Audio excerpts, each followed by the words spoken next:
What's up everybody, and welcome back to the channel. In today's video, we're going to take a look at this 2022 Dodge Challenger RT. Big shout out and thank you to Feeney Chrysler Jeep Dodge and Ram for providing this new muscle car for today's video. Take a look at their website, linked down below. And the model that we're looking at today is the RT Blacktop, finished off in Indigo Blue, and has an MSRP at $44,400. Underneath the hood of this 2022 Dodge Challenger RT, you're going to find the Hemi 5.7 liter 8-cylinder engine. This V8 pumps out 367 horsepower with 410 pound-feet of torque.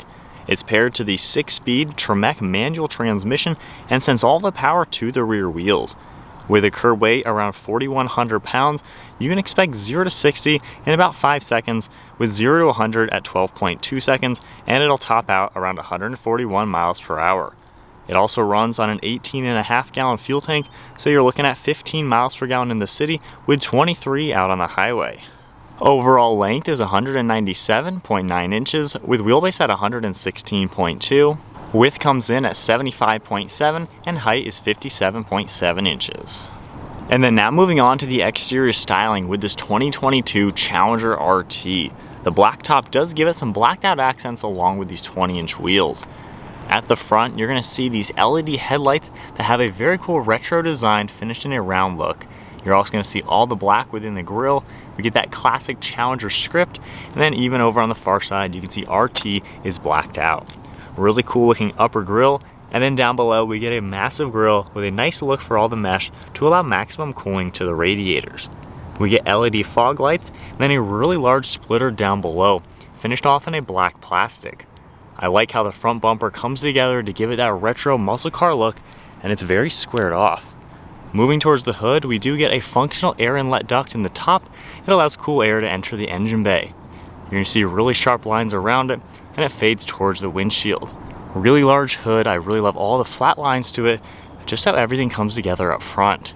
At the side, the wheels are finished off in a gunmetal gray, and they're a split 5-spoke design. You can also see how the splitter goes towards the side of the front bumper, and then we get a really cool fender arch around the wheel.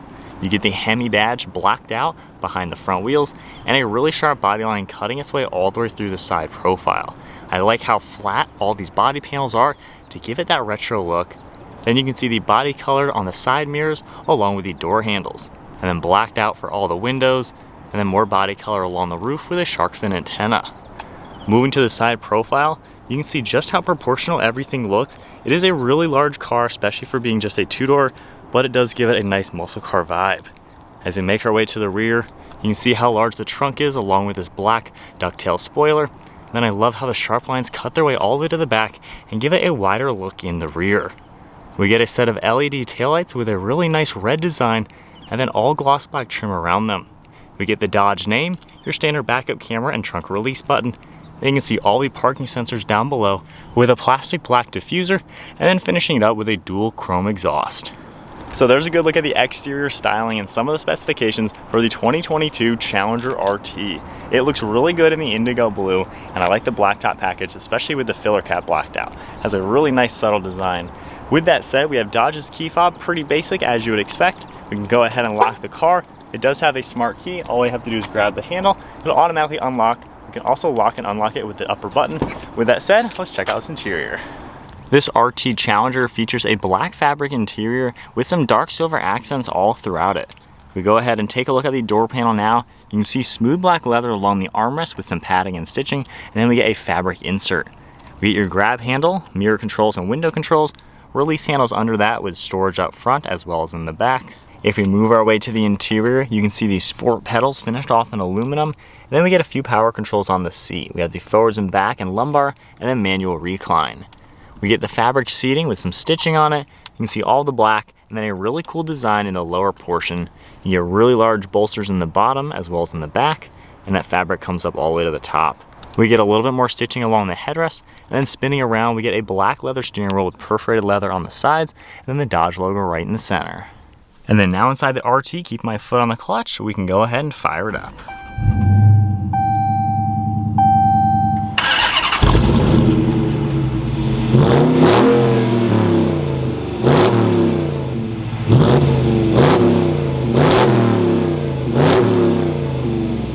Taking a look at the gauge cluster now, we have an LCD display in the center with an analog tach on the left as well as an analog speedometer on the right. You can control the LCD portion using this pad on the left side of the steering wheel. So right now you can see your digital speed readout. You can scroll down into vehicle information and then scroll left and right and see all sorts of different vitals that'll pop up within this car. Continuing down, you have some performance things like 0 to 60 times, 0 to 100, and all sorts of other timers, braking, G-force, and things like that. Then we also have fuel economy information, trip information, audio, and then a few more things will pop up. If we take a look at the actual steering wheel, we do get some Bluetooth and audio controls on the left, and then some cruise control settings over on the right side. And then on the left stalk, we get all of your wiper blade controls. We get the headlight controls on the left side, along with the interior lighting and a trunk button, one of the air vents, and then all black running across the dashboard finished in a textured rubber. You can see one of the air vents on the far right with the Challenger logo, and then right in the center we get the 8.4-inch touchscreen display. Currently we're on the Performance Pages app. You can see the home screen. You also have screens for the timers. Different gauges will come up to measure all the vitals. We get a G-force meter. You can view the engine, the pressures, and all that stuff coming up. And then we also get a dyno, which is really cool to see all this information. Tapping the apps icon back to that main screen now, you can go into Performance Control. You can adjust your sport mode, how you'd like everything set up. We also get your line lock, and then you can adjust your launch control RPM. Exiting out of here, these are all shortcuts down below. In this apps icon, you can see a few more items. Scrolling over to the right, we have the media that will pop up on the far left. Climate control settings, super easy and intuitive to use. Fan speed here. Controls are right here for the heated seats as well as steering wheel. We do get navigation, phone integration, and then various settings. So if I go ahead and take the car and put us into reverse, your backup camera is going to pop up. You can see all of your guidelines, and then we get parking sensors in the center.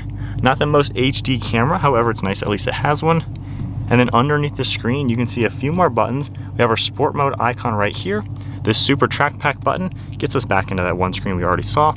A few more controls for traction control and parking sensors. We get the tuning on the right, volume on the left, and then climate controls all down below. We have a fan speed right here. It'll come up on the screen. And then you also get dual zone temperature. That will come up as well. You have a few more controls for climate.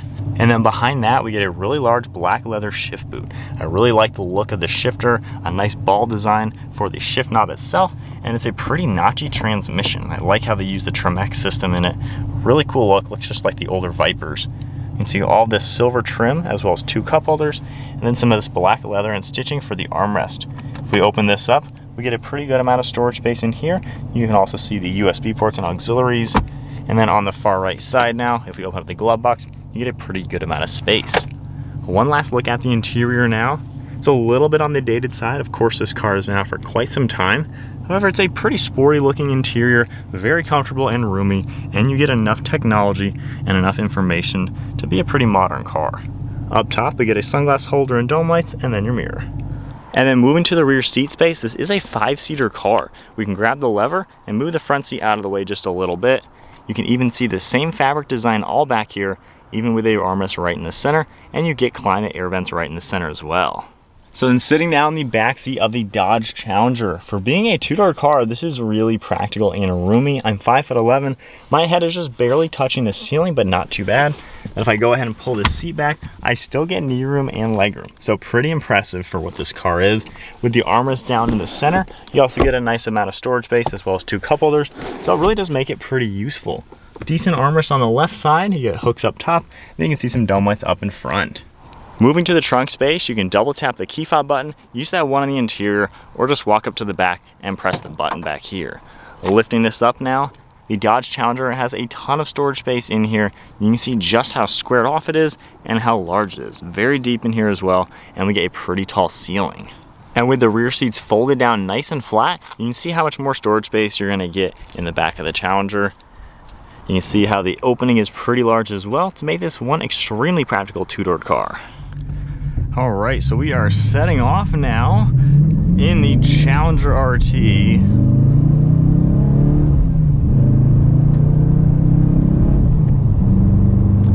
I gotta say, the 6-speed manual really livens up the car and gives you a ton of fun with it.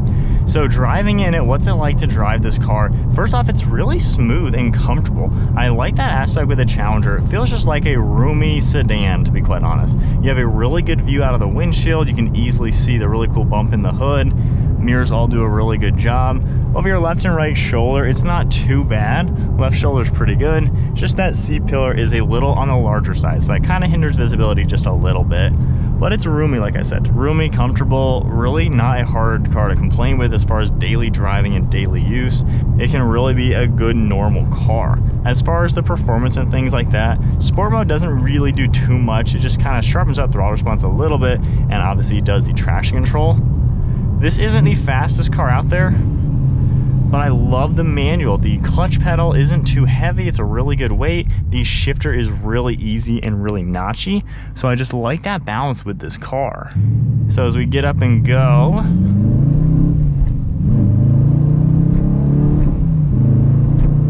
not bad. I mean, we get up to 60, not too crazy. Like I said, nearly a 5-second 0 to 60 time. It's not the fastest. It's not too much quicker than a Toyota Camry. So, you know, don't expect to win any drag races or anything like that. But I think with the manual, it really makes this a nice balanced entry-level muscle car. Much better option maybe than even the EcoBoost Mustang, because you still get the V8. You get the sound, you get the raw power. However, being a heavier car, it just takes a lot of the power to get it moving. With that said, the manual makes it feel peppy and kind of light on its toes for being not the fastest car. So I'm enjoying that aspect to it quite a bit. And it sounds so good. You're not gonna get that from a 4-cylinder. So I really love how Dodge sticks a big V8 in this car. The gear ratios seem pretty good too, to where you're kind of in the power band for the most part. And I just love that shifter. Only downfalls in the interior, it's a little on the dated side. Obviously, we've seen this car for many years now. It could use a nice update, but you still get pretty much everything that you're gonna need in a car like this, and you get all the space. All right, so flipping around to my perspective,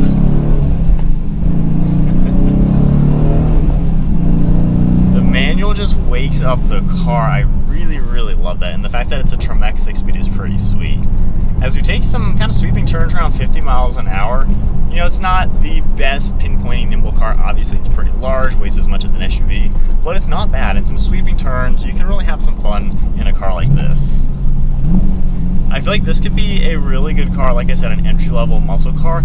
If you're maybe learning how to drive manual, your first sporty type of car, you know, this is something to look at, because it's not really going to break the bank. It's pretty much an average price, around 45 grand is pretty typical in today's market for a new car. And you get the V8 sound. It does sound so good. And then you get the mechanical aspects with a 6-speed to learn how to drive stick shift. It's comfortable, roomy, everything that you could kind of need in a normal day-to-day car. Only downfalls is don't buy the RT thinking you're going to be winning drag races. I mean, a Toyota Camry is going to be keeping up with you, so it's nothing crazy fast. However, you're going to get some fun factor out of it.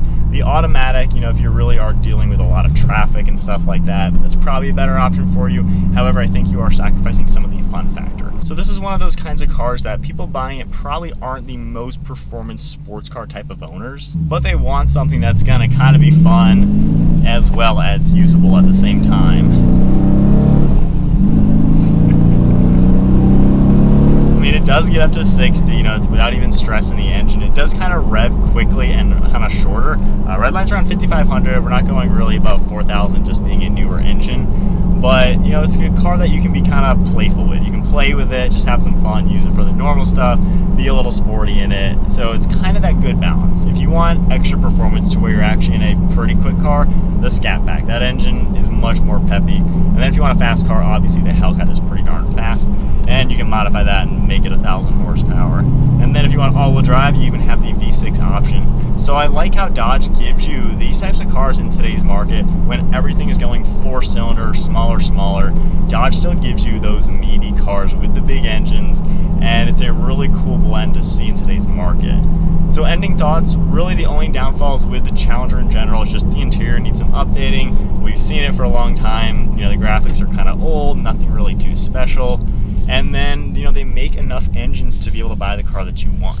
You know, my personal taste, I obviously would go for a Hellcat. I'm used to cars that are faster than a Hellcat. So for me, these ones are kind of underwhelming. But if you're new to the sports car world on a smaller budget, you know, this is going to be a fun car, especially with the stick shift. The fact that they offer manuals is a huge plus, and I really think this makes this car have the fun factor to where you can genuinely just have an absolute blast.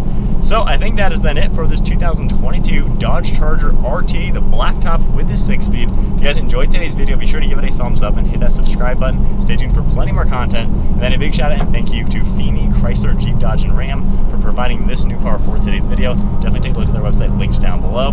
So that is it, guys. I'll see you in the next video.